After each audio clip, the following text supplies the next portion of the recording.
is proposed to be increased from 50,000 to 75,000 rupees.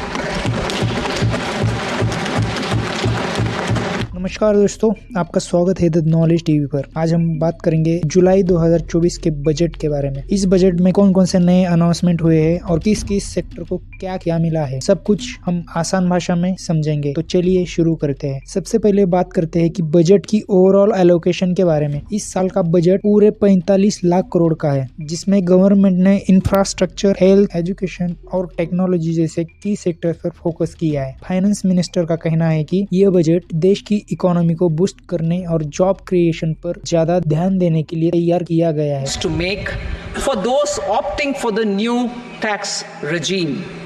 First, the standard deduction for salaried employees is proposed to be increased from 50,000 to 75,000 rupees. साथ ही fiscal deficit को GDP का 5.5% तक limit करने का target रखा गया है। अब बात करते हैं पॉलिटिकल रिएक्शंस की। फाइनेंस मिनिस्टर ने कहा है कि ये बजट भारत को इकोनॉमिक सुपर पावर बनाने की दिशा में एक कदम है। वहीं अपोजिशन पार्टीज का कहना है कि यह बजट सिर्फ नंबर्स का खेल है और ग्राउंड लेवल पर इसका कोई असर नहीं दिख रहा। अपोजिशन ने क्रिटिसाइज किया है कि बजट में फार्मर्स और अनएम्प्लॉयड जो बेरोजगार युवा है उनके लिए कोई राहत नहीं मिली है, ऐसा अपोजिशन ने कहा गया है। इस बजट में 7 ही सेक्शन है, जिस पर इस बजट में ऐसे सेक्शन है, 7 इम्पोर्टेंट सेक्शन है जिस पे ध्यान दिया गया है। आइए इन सेक्शंस के बारे में जानते हैं और इन्हें डिटेल्स में समझते हैं। जो 7 सेक्शन है उसके बारे में थोड़ी डिटेल में जानकारी लेते हैं। तो नंबर 1 पे सबसे ज्यादा अगर ध्यान दिया है तो वो है इंफ्रास्ट्रक्चर डेवलपमेंट। दूसरा है हेल्थ सेक्टर। तीसरा है एजुकेशन एंड स्किल्स।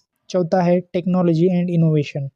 पांचवा एग्रीकल्चर एंड रूरल डेवलपमेंट। छठा सेक्शन है सोशल वेलफेयर एंड 7वां सेक्शन है टैक्स रिफॉर्म्स। इन्हीं 7 सेक्शंस की हम एक एक करके डिटेल्स में जानते हैं। तो चलिए शुरू करते हैं। इंफ्रास्ट्रक्चर डेवलपमेंट को लेकर गवर्नमेंट ने 10 लाख करोड़ एलोकेट किए हैं। इसमें से हाईवेज, रेलवेज और एयरपोर्ट्स की डेवलपमेंट के लिए फंड्स दिए गए हैं। नेशनल हाईवे को एक्सटेंड करने और रेलवेज को मॉडर्नाइज करने के प्रोजेक्ट भी इसमें शामिल है और इसमें स्मार्ट सिटी को भी अच्छा खासा बेनिफिट और अच्छा खासा फंड दिया जा चुका है ताकि अर्बन डेवलपमेंट को एक्सेलरेट किया जाए। अपोजिशन का कहना है कि पुरानी स्कीम का नाम बदलकर नए तरीके से पेश किया गया है। अपोजिशन ने ये भी कहा है कि ये तो सारी पुरानी ही स्कीमें थी, बस उसका नाम चेंज किया है। हेल्थ सेक्टर को बूस्ट करने के लिए गवर्नमेंट ने 3 लाख करोड़ एलोकेट किए हैं। आयुष्मान भारत स्कीम को एक्सपांड करने के लिए भी फंड्स दिए गए हैं, जिससे ज्यादा लोगों को अफोर्डेबल हेल्थ केयर मिल सके। ऑपोजिशन पार्टीज का कहना है कि हेल्थ केयर सेक्शन को और ज्यादा फंड्स की जरूरत है, खास तौर पर रूरल एरियाज में। जो ग्रामीण क्षेत्र है वहाँ पे